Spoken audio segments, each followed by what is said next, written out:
why don't you tell me a little bit about, tell us about what you were doing here, what you do in general, and how you fit into this whole scheme of things. Okay, well, Follow For Now was kind of the culmination of kind of 10 years of interviewing different people from different spaces who kind of had things in common. So there are kind of these common threads that run through the book, but when people ask me what it's about, and I'm like, it's a collection of interviews. Who are some of the people that you interviewed in that book?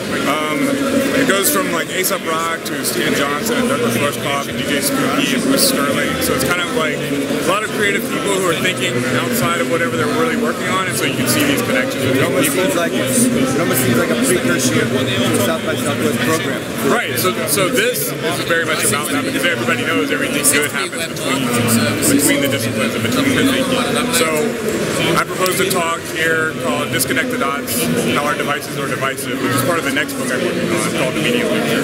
And it's basically not what you would think about, the fact that you and I are here talking, but we're both on our phones, not, we're standing near each other.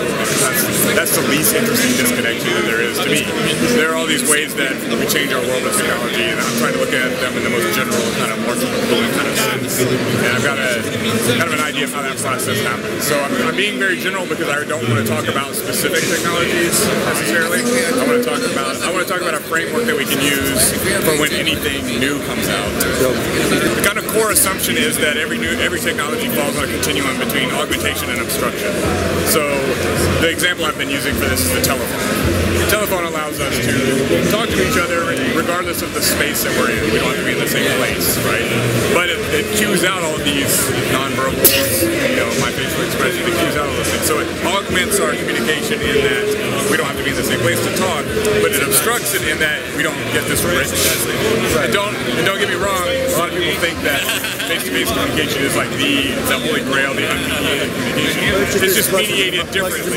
Everything because it's also vibrations. Like I guess because when I'm talking to you, it doesn't affect on your eardrum. Right. And so it might not. So there's content maybe in my tone. But there's also like I'm a white male. Yeah. So that's mediating what I'm saying to you right now. If I was a black woman, it would be a different thing, right? Plus what I'm wearing, how my hair is cut, right? All those things are mediating what I'm saying. Whether you're smiling, whether you're frowning, whether you're distracted. So all of that. Whether you're looking at the two buttons behind you or silently biting my tongue. Right. So I'm trying to look at it in a very broadest sense. And I know that augmentation versus obstruction is kind of like no duh, like everything goes. But we have to. That's where we're starting. The rest is like, so I'm moving up from there. But that's the core assumption of the book. It's called The Media Lecture. Cool. And then where can people go to check you out online? RoyChristopher.com. Yes, nice to meet you. RoyChristopher.com is where I am. Twitter, I'm Roy Christopher. I just use my name.